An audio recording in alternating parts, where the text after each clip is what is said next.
Chers amis, frères et sœurs, dimanche dernier, nous avons fêté la résurrection du Christ.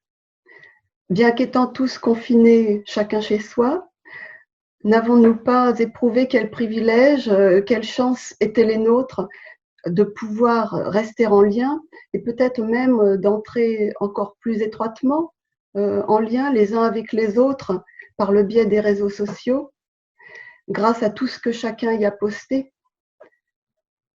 Tout cela nous a fait plaisir et nous a élevé l'âme. Mais notre pensée est aussi, et d'autant plus, auprès de ceux qui souffrent de l'isolement et du désœuvrement, ou au contraire de surmenage. Et c'est pourquoi je vous invite pour commencer à une prière d'intercession. Ô Dieu, toi qui n'as pas voulu que ton Fils bien-aimé connaisse la corruption du tombeau, mais qu'il l'a ressuscité des morts, nous t'implorons, approche-toi de tous tes enfants, enveloppe-les de ta présence et répands sur eux cette même grâce que tu nous as prodiguée et qui, nous en témoignons, pose déjà sur nos existences les signes de notre résurrection, la joie profonde, la paix et la bienveillance envers autrui. Amen.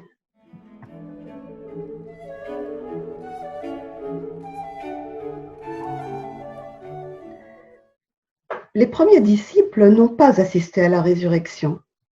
Et surtout, aucun n'a péché par fausse gloire en prétendant qu'il était là.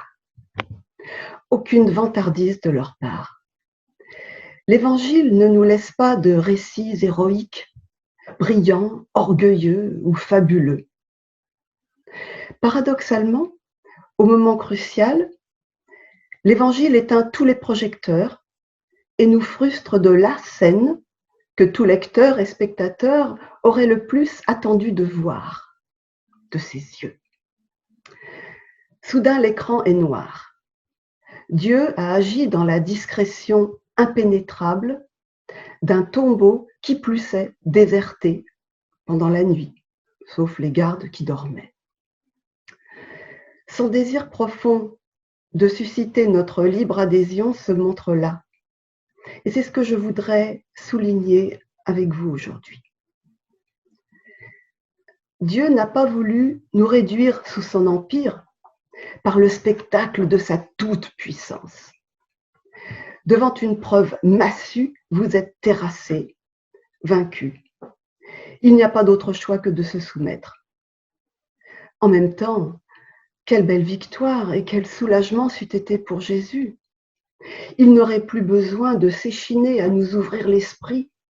Par exemple, quand il demande « Quand le Fils de l'homme viendra, trouvera-t-il la foi sur la terre ?»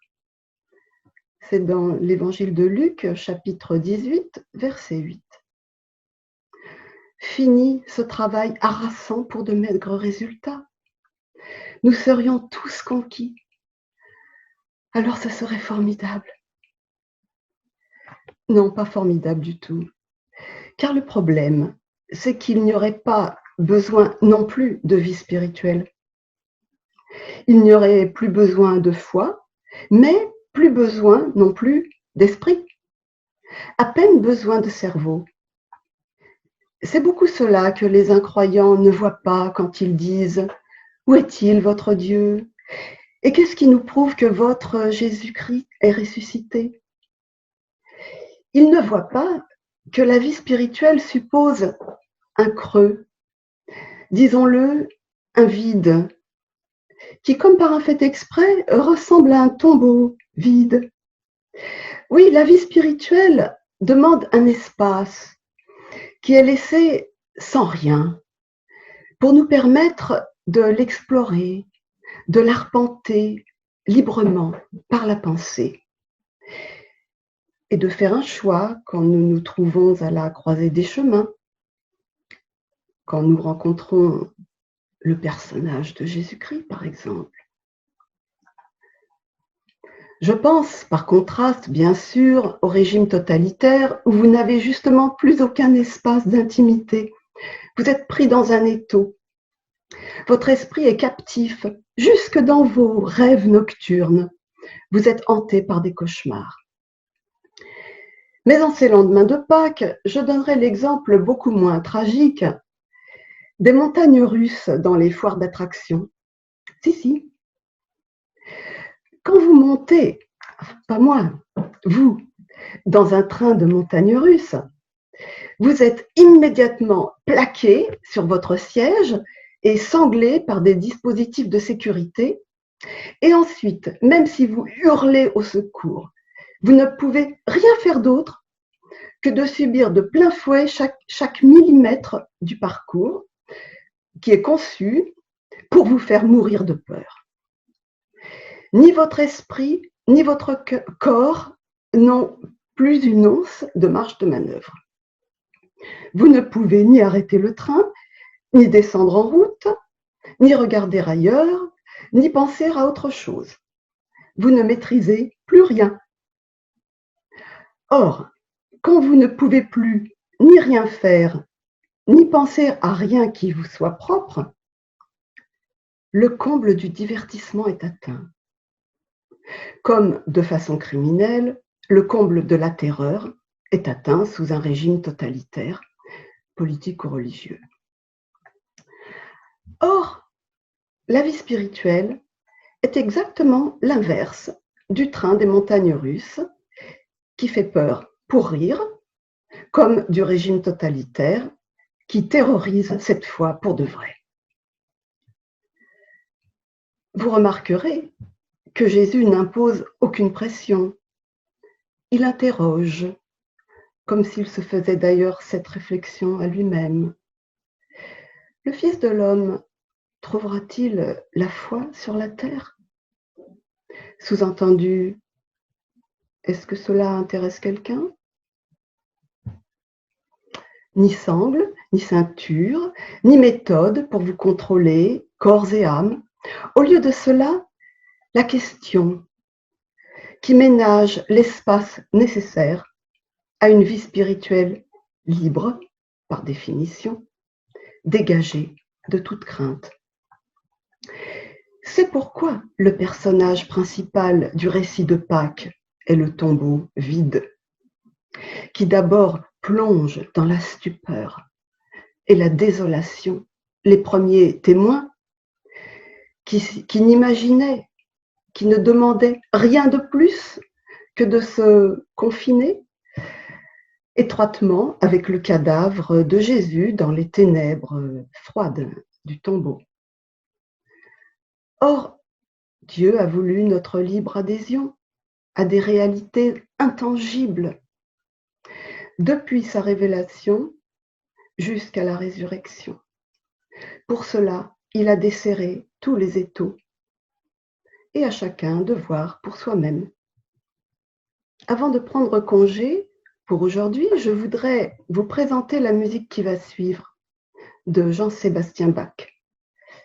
La vie chrétienne consiste à suivre le Christ avec un joyeux empressement, ce qui veut dire librement.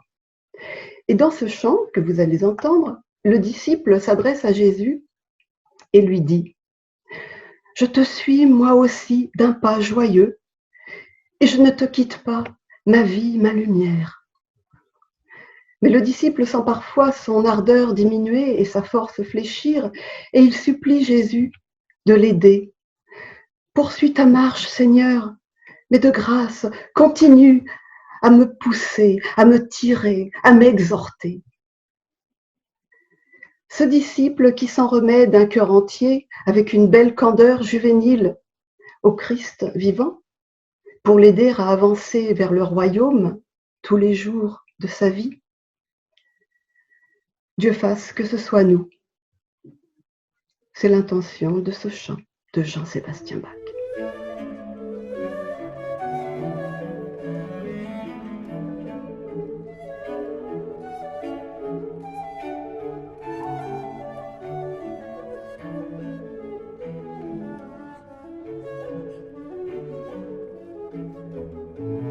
Ich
Ich folge dir gleichfalls mit Freude.